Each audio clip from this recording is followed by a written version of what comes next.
میں کہتا اماں اس کا کیا کرنا ہے، تو اماں کہتی ذرا سونگنا، دنیا میں ایسی خوشبو کہیں ہے جو خوشبو مدینے والے کے پسینے میں ہے؟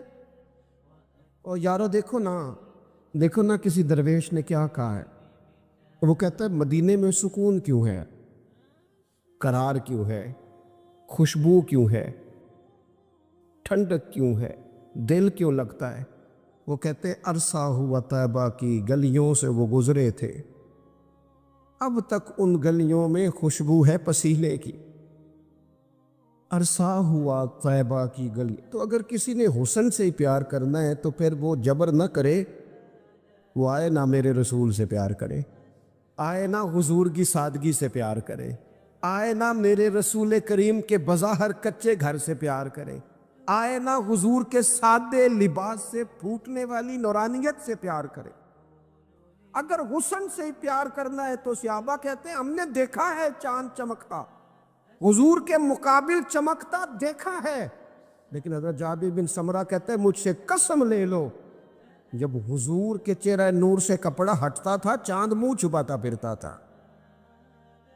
ہم نے دیکھا ہے چاند کی روشنی ماند پڑتی تھی چاند کی روشنی۔ عرب کی چاند جب وہ کسی نے کہا ہے قیامت کے نقشے سارے بدل جانے ہیں، تو کہا کیسے بدلیں گے؟ حضور کی دعا سے، نبی پاک کی سفارش سے، یا سارے انبیاء مل کے عرضیاں پیش کریں گے؟ تو نہیں، اس نے کہا بس حضور نے جب آ جانا ہے نا، جب وہ بس ایک بکل مار کے ویسے بھی سونا پیس وٹامنے جاندہ ہے، جب آ جانا ہے نا انہوں نے، تو آنے سے ہی چہرہ ہی دیکھ کے وہ تبدیلی آ جائے گی ماحول میں۔ کچھ لوگوں کے آنے سے ہی تبدیلی۔ مجھے ایک دوست مدینے میں کہنے لگے بڑی باتیں سوچ کے آیا تھا، بڑا کچھ ذہن میں تھا، یہاں آ کے ہوا کیا ہے؟ میں نے کہا اتنے نہیں بولیا جاندہ، نالے اتنے دو باتیں ہیں، ایک تے بولیا جاندہ نہیں، تے دوجی گل ہے بولن دی لوڑ ہی نہیں رہندی۔ میرے امام نے کہا لب واہ ہے آنکھیں بند ہیں پھیلی ہیں جھولیاں، لب واہ ہے، چپ بولنا نہیں، لب واہ ہے آنکھیں بند ہیں اور پھیلی ہیں جھولیاں، اکھاں میٹ لو چپ کر جاؤ تے چولی اگے کرو، دسو چاہیے کیجے۔ لب واہ ہیں آنکھیں بند ہیں پھیلی ہیں جھولیاں، کتنی مزے کی بھیک تیرے پاک در کی ہے۔ اگر کسی نے حسن سے پیار کرنا ہے تو پھر آئے نہ میرے رسول پاک سے کرے، آئے نہ حضور سید عالم سے کرے، آئے نہ رسول کریم کی رعنائیوں سے کرے۔ کچھ لوگوں کو اس بندے سے پیار ہوتا ہے جس کے پاس علم و حکمت بڑی ہوتی، کہتے ہیں یار بندہ دانا ہے، بڑا خوبصورت شاعر ہے، بڑا اچھا ادیب ہے، بڑا اچھا خطیب ہے، بڑا اچھا بولتا ہے، بڑا فصیح و بلیغ ہے، بڑی اعلیٰ بات کرنے والا ہے، بڑا باکمال ہے، اور دنیا کے بڑے بڑے اسکالروں کو پڑھنے والوں اور کائنات کے بڑے بڑے ادیبوں کے جملے رٹنے والوں اور بڑے بڑے شعر و ادب کی دنیا میں جینے والوں اور بڑے بڑے فصیح و بلیغ گھنٹوں تک ایک عنوان پر بولنے والے لوگوں کی باتیں سننے والوں، آؤ اگر علم و حکمت سے پیار کرنا ہے تو اس کے ساتھ پیار کرو جنہوں نے دنیا میں آ کے کسی سے پڑھا نہیں پر ساری کائنات کو پڑھا دیا ہے۔ وَعَلَّمَكَ مَا لَمْ تَكُنْ تَعْلَمْ، رب کہتا ہے حبیب آپ جو نہیں جانتے تھے سارا ہی آپ کو سکھا دیا ہے۔ حضور زمین پہ بیٹھے تھے، تشریف فرما تھے، کسی نے کہا یا رسول اللہ یہ سوال، رسول کریم اٹھے، امامہ سیدھا کیا، میرے محبوب نے چادر اوڑھی، کندھے پہ رکھی، منبر پہ آ کے بیٹھ گئے، فرمایا جو دل کرتا ہے پوچھو، میں ہر سوال کا جواب دوں گا، پوچھو نا جس کے جو جی میں آتا ہے۔ حضرت عمر کہتے ہیں زور سے عصر تک بیان کیا، نماز پڑھی، پھر منبر پہ، عصر سے مغرب تک حضور نے باتیں بتائیں، پھر نماز پڑھی، پھر منبر پہ، عصر سے مغرب تک کہتے ہیں کریم نے ہمیں اتنا نوازا اتنا نوازا اتنا نوازا کہ جنتی جنت میں چلے گئے، جہنمی جہنم میں چلے گئے، زندگیاں ختم ہوئیں اور قلم ٹوٹ گئے، پر تیرے اوصاف کا ایک باب بھی پورا نہ ہوا۔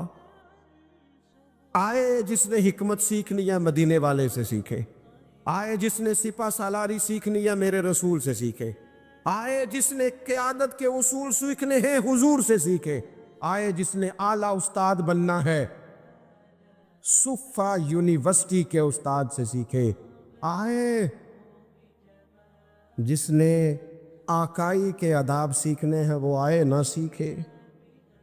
اگر نہ سمجھ آئے تو کروڑوں رکھنے والے عبد الرحمن ابن عوف کے آقا کی شفقت ان کے ساتھ بھی اسی طرح کی ہے، اور جن کی جیب ظاہری طور پر خالی ہے ان بلال کے ساتھ بھی محبوب کا تعلق اسی طرح کا ہی ہے۔ آئے نہ دیکھے آئے، اور رسول کریم نے نہ صرف لوگوں کو اس طرح سے حکمت سکھائی ہے، اس طرح کی حکمت سکھائی ہے کہ صرف انہیں آداب زندگی اور طور طریقے نہیں بتائے، حضور نے اس طرح کی درویشی کی، اس طرح کی سادگی بتائی کہ امیروں کا فقیر ہونے کو دل کرنے لگا، اور فقیر سمجھ لگے کہ ہم سے بڑا تو بادشاہی کوئی نہیں، ہم سے بڑا تو تگڑا ہی کوئی نہیں۔ یہ دیکھو نا حضرت عثمان غنی امیر باپ کے بیٹے، حضرت مصعب ابن عمیر امیر ماں کے بیٹے، حضرت عبد الرحمن بن عوف امیر، لیکن کبھی مسجد کا جھاڑو، کبھی حضور کے دروازے کی نوکری، اور سجنا اویخ یار منوں دی خاطر اساں کی پیس وٹائے۔ ان امیروں کو نہ فقیری کے ڈھب سکھائے، اور یہ ہے بلال حبشی، کہتے میں غلام، میرا باپ غلام، دادا پردادا غلام، گھر سارے غلاموں کے، لیکن میں وہ والا غلام ہوں کہ کبھی آ جاؤں نا محفل میں تو عمر جیسا بندہ اٹھ کے کھڑا ہو جاتا ہے اور میرا بازو تھام کے لاتا ہے۔ عمر جو دھرتی پہ درہ مارے تو زلزلے رک جائیں، عمر اعلان کر دے تو دنیا کانپ جائے، لیکن سیدنا بلال کہتے ہیں میرا بازو تھامتے عمر، اپنی جگہ پہ بٹھاتے، میں رو پڑتا، میں کہتا سونیا غریب ماں کا پتر، میرا ابا چکی چلاتا تھا، کام کرتا تھا، اتنا احساس۔ تو کہتے سیدنا عمر کہتے وہ پہلے کی بات ہے، اب تو حضور کے غلام ہونا، انت سیدنا بلال، جب سے تو مدینے والے کا غلام بنا ہے ہم سب کا تو سردار ہو گیا ہے، تو سردار ہے ہمارا، علم و حکمت یہاں سے سیکھو، یہاں سے سیکھو۔ اور اگر کچھ لوگ کہتے ہیں جی مجھے فلانے سے اس لیے پیار ہے کہ اس کے پاس دولت ہے، پیسے ہیں، اس کے پاس اقتدار ہے، مجھے محبت اس لیے ہے کہ وہ بندہ جو ہے وہ بڑی طاقت رکھتا ہے، کسی مشکل میں کام آئے گا، مجھے اس لیے محبت ہے کہ اس شخص کے خزانے بڑے بھرپور ہیں تو کہیں میری مشکل حل کر دے گا۔ پیسے والے لوگوں سے بھی تو لوگوں کو پیار ہو جاتا ہے نا، وہ کہتے ہیں یہ میرے اوپر احسان کر دے گا، کوئی نیکی کر دے گا، کہیں مشکل آ جائے گی تو کام آئے گا۔ تو اگر خزانے والوں سے ہی پیار کرنا ہے تو پھر ان سے تو نہ پیار کرو، جن کے پاس خزانے تو ہیں دل کوئی نہیں، جن کے پاس تجوریاں تو ہیں بانٹنے کا جذبہ کوئی نہیں، جن کے پاس بینک بیلنس تو ہے لیکن ان کے پاس مروت کا حسن کوئی نہیں، جو باتیں تو بڑی رکھتے ہیں لیکن سینے میں غریب کا درد نہیں رکھتے، پھر ان سے محبت کرنے کی کیا ضرورت ہے، پھر ان سے پیار نہ کرے۔ جو صحیح بخاری میں موجود ہے، مدینے والے محبوب فرماتے ہیں میں سو رہا تھا، اللہ کریم نے خزانوں کی کنجیاں ہی مجھے عطا فرما دی ہیں، فرمایا زمین کے خزانوں کی کنجیاں میرے دونوں ہاتھوں میں لا کے رکھ دی ہیں، اللہ نے محبوب کو محبوب بنا لیا ہے۔ اس کا صرف ترجمہ کبھی بندے کی سمجھ میں آ جائے نا تو سارا میلاد اس کی سمجھ میں آ جاتا ہے۔ صرف اس آیت کا آسان سادہ ترجمہ اگر سمجھ لیا جائے کہ رب کہتا ہے میں نے احسان کیا تم پر، تمہیں اپنا رسول دے دیا ہے، وہ دو عالم کی رحمت ہیں، وہ جہاں چاہتے وہیں رہتے، یہ تو ان کی مہربانی ہے کہ یہ عالم پسند آیا۔ نبی پاک صلی اللہ تعالیٰ علیہ وسلم ہمارے اوپر رب کا سب سے بڑا احسان ہے، اور اللہ تبارک و تعالیٰ نے سسکتی، تڑپتی، بے چین، پریشان، تکلیف میں مبتلا اپنی مخلوق پر رحم فرمایا اور رسول کریم عطا فرمائے۔ نبی پاک صلی اللہ تعالیٰ علیہ وسلم کی تشریف آوری نے ایک ایک ذرے پر احسان کیا۔ حضور سے ایک ایک نگر، ایک ایک پتا فیضیاب ہوا، لیکن بعض چیزیں ایسی ہیں جنہیں خصوصی طور پر سرکار نے نوازا، بعض معاملات پر خاص کرم نوازی حضور نے فرمائی۔ مجھے بتائیے، جس بندے کو یہی خبر نہ ہو میرا خالق اور مالک کون ہے، جس کو یہی پتہ نہ ہو کہ میرا رزق کہاں سے آتا ہے، میں نے مانگنا کہاں سے ہے، جسے یہ خبر ہی نہ ہو کہ میری دعاؤں کا رخ کس طرف ہونا چاہیے، اس کی بھی کوئی زندگی ہے؟ نبی پاک علیہ السلام نے سب سے بڑا احسان یہ فرمایا ہے کہ ہمیں عقیدہ توحید سکھایا ہے۔ حضور نے ہمیں ہر جگہ سے چھڑا کے رب کریم کی بارگاہ میں سجدہ کرنے کا حکم دیا ہے۔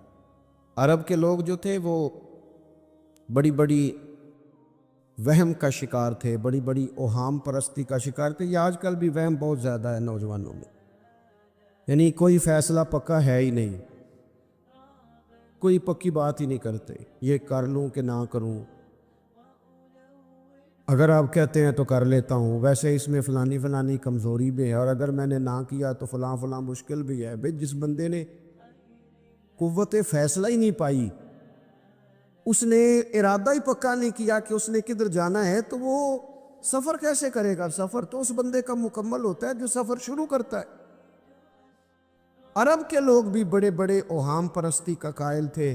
وہ جب قربانیاں کرتے تھے تو ان کا گوشت لا کے کعبے کی دیواروں کے ساتھ ملا کرتے تھے، یہ قبولیت کی علامت ہے۔ سارے کپڑے اتار کے کعبے کا طواف کرتے تھے، جب احرام باندھ لیتے، حج عمرے کا ارادہ کرتے تو دروازوں سے داخل نہیں ہوتے تھے۔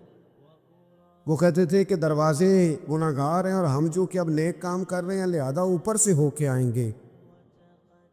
رسول کریم علیہ السلام نے انہیں ان سارے وہموں سے، ساری پریشانیوں سے، ان ساری بدشگونیوں سے نکال کے کہا، اللہ تمہارا مالک ہے، اللہ تمہارا محافظ ہے، ہوگا وہ جو رب چاہے گا۔ ذرا ذرا سی بات پہ سہم جانا، ذرا ذرا سی بات پہ ڈر جانا، حضور نے لوگوں کو قوت فیصلہ عطا کی، اور اتنی بڑی قوت فیصلہ حضور نے دی کہ کل تک جو فیصلہ کر نہیں نہ پا رہے تھے، آج انہوں نے اس طرح کے فیصلے کیے کہ اپنی ساری کی ساری اولادیں لے کر وہ میدانوں میں کھڑے ہو گئے۔ وہ ڈٹ گئے کہ ہم نے کفر کے مقابلے میں جہاد کرنا ہے۔ انہوں نے طے کر لیا کہ حق کیا ہے، سچ کیا ہے۔ نبی پاک علیہ السلام نے ہمیں عقیدہ توحید دیا، اور وہ طے کر کے دیا ہے نبی پاک، سجدہ سوائے اللہ کے کسی کو جائز، اگر کوئی عبادت کی نیت سے کرتا ہے تو سجدہ کفر ہے، اور اگر تعظیم کی نیت سے کرتا ہے تو حرام ہے۔ نبی پاک علیہ السلام تشریف فرما تھے تو کچھ جانوروں نے آ کے حضور کے قدموں پہ سجدہ کیا، پیش نظر ہے وہ نوبہار، اور سجدے کو دل ہے بے قرار، روکیے سر کو روکیے، یہی تو امتحان ہے۔ کچھ جانوروں نے جب سجدہ کیا تو صحابہ عرض کرنے لگے، یا رسول اللہ صلی اللہ تعالیٰ علیہ وسلم ہمارا بھی دل کرتا ہے۔ تو حضور نے فرمایا، بھی سجدہ سوائے رب کے کسی کے لیے جائز نہیں ہے، ہاں اگر جائز ہوتا تو میں خاتون سے کہتا کہ اپنے شوہر کو سجدہ کرے۔ نبی پاک علیہ السلام نے حد بندی کر دی۔ اور پھر دیکھیں، یہ جو ہم میلاد مناتے ہیں نا، یہ میلاد اللہ تعالیٰ کی توحید کا بہت بڑا اعلان ہے۔ ہم کہتے ہیں نبی پاک کا میلاد ہوا، جس کا میلاد ہوتا ہے وہ خدا نہیں ہوتا، جو پیدا ہوتا ہے وہ رب۔ جب ہم میلاد منا رہے ہوتے ہیں تو ہم یہ بتا رہے ہوتے ہیں بھئی حضور خدا نہیں، حضور تو 12 ربیع الاول کو پیدا ہوئے۔ تو جو پیدا ہو، رب پیدا، لم یلد ولم یولد، اللہ تبارک و تعالیٰ پیدا نہیں ہوتا، مالک تو ازلی ابدی شان رکھتا ہے۔ اس لیے عقیدہ توحید بندے کو مضبوط کر دیتا ہے۔ انسان جب عقیدہ توحید والا ہو جاتا ہے اور نبی پاک علیہ السلام دنیا میں رب کی طرف بلانے آئے، وداعیا الی اللہ باذنہ وسراجا منیرا، حضور نے لوگوں کو اللہ کی جانب دعوت دی۔ جب انسان توحید والا ہو جاتا ہے تو مضبوط ہو جاتا ہے، وہ کسی سے نہیں ڈرتا، وہ سمجھتا ہے ہونا تو وہ ہے جو میرا رب چاہے گا، مجھے پریشان ہونے کی ضرورت کیا ہے۔ پھر اس کا بھروسہ بھی اللہ تعالیٰ پر، اس کی امیدیں بھی اللہ رسول سے، اس کی توجہات کا قبلہ بھی سارا ادھر ہی۔ تو حضور نے لوگوں کو عقیدہ دیا، مضبوط کیا۔ رسول پاک صلی اللہ تعالیٰ علیہ وسلم نے ذہنوں کو پختگی عطا فرمائی۔ تو سب سے بنیادی چیز حضور کا جو احسان ہے وہ عقیدہ ہے۔ پھر بعض خاص طبقات پر حضور نے خاص احسان کیا۔ آج بھی پوری دنیا میں ڈنڈورا پیٹا جاتا ہے عورتوں کے حقوق کا، پوری دنیا کے اندر، اور بعض لوگ عورتوں کو بڑا دھوکہ دیتے ہیں، کہتے ہیں تمہیں حق نہیں ملتے لہٰذا تم سڑکوں پہ آ جاؤ، معاذ اللہ، تمہیں حق نہیں ملتے لہٰذا تم معاذ اللہ بازاروں کی رونق بن جاؤ۔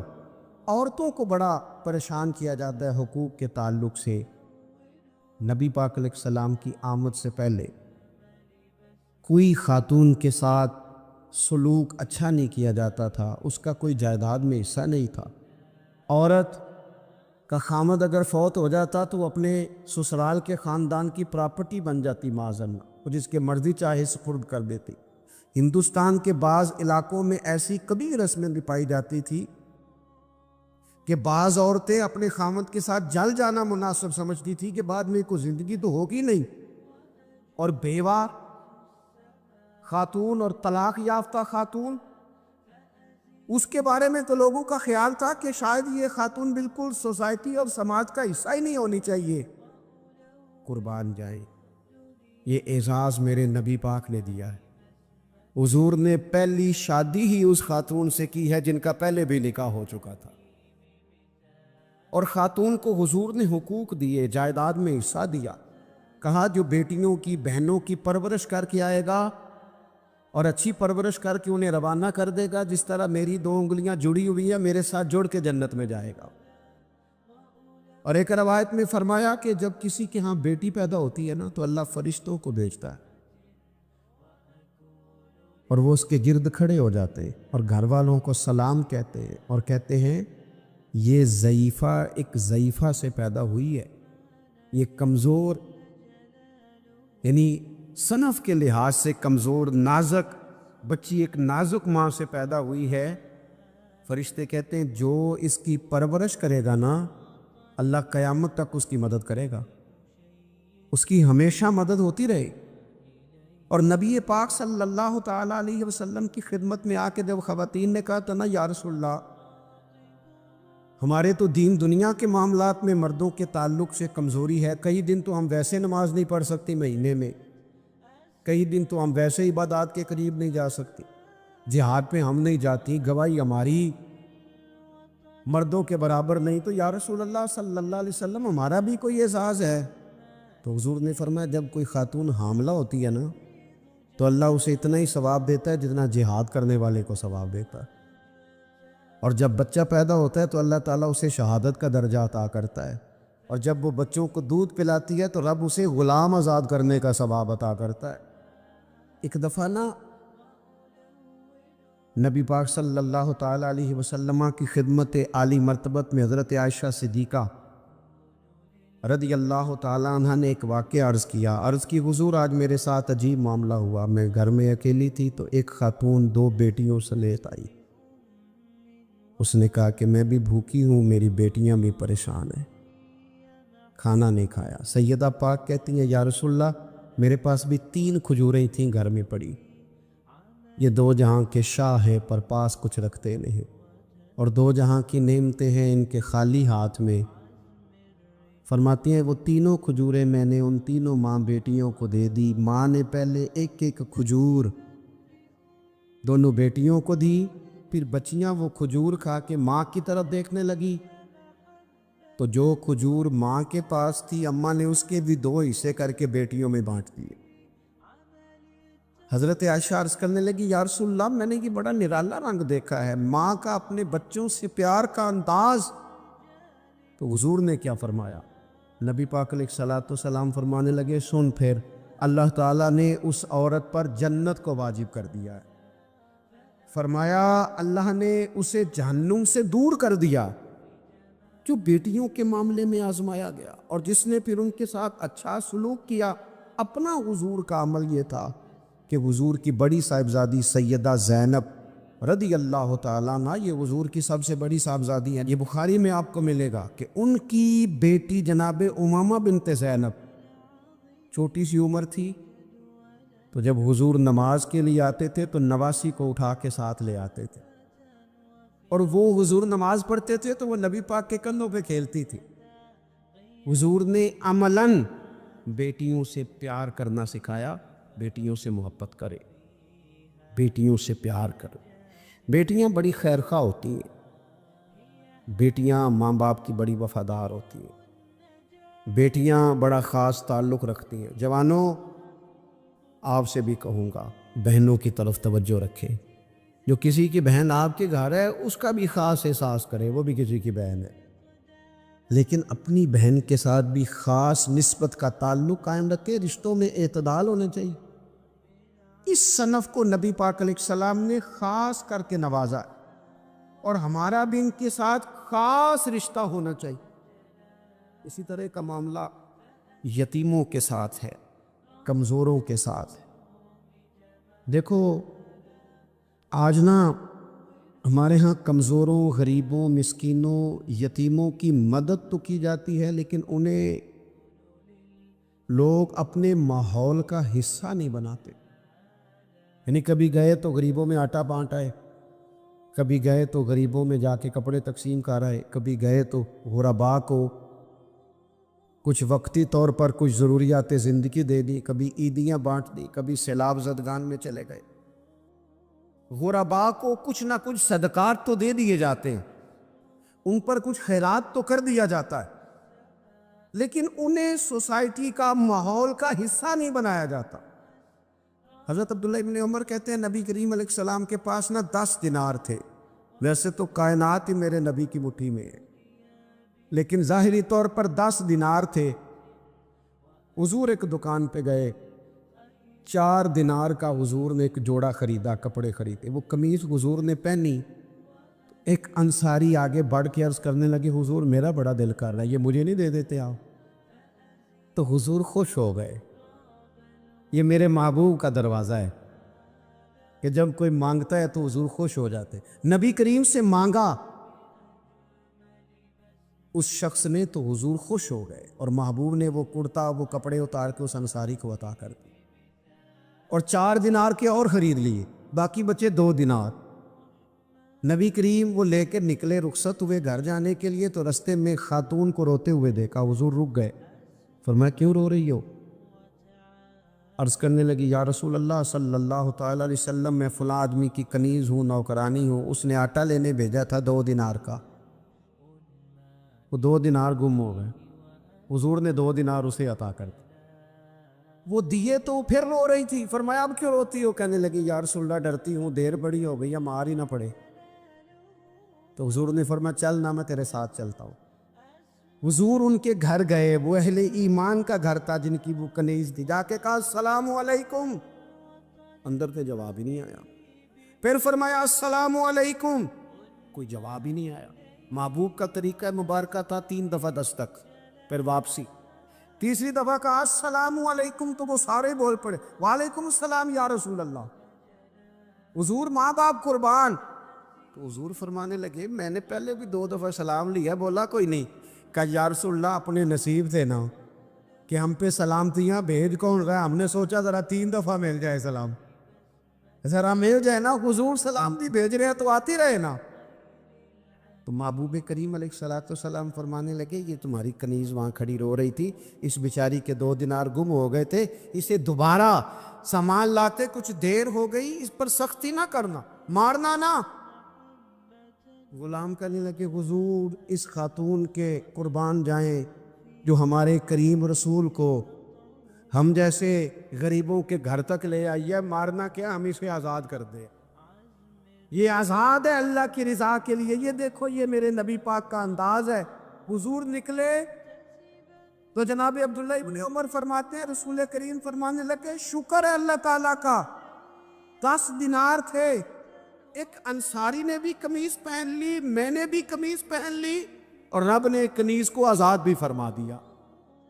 یہ انداز ہمیں نبی کریم نے دیا ہے کہ ہم اپنے دولتوں میں، اللہ کی عطاؤں میں غرباء کو، قریبیوں کو، رشتہ داروں کو، بہن بھائیوں کو تھوڑا شریک کر لیں، تاکہ وہ جو آسودگی اللہ نے ہمیں دی ہے اس میں سے دوسروں کو بھی کچھ نفع ملے۔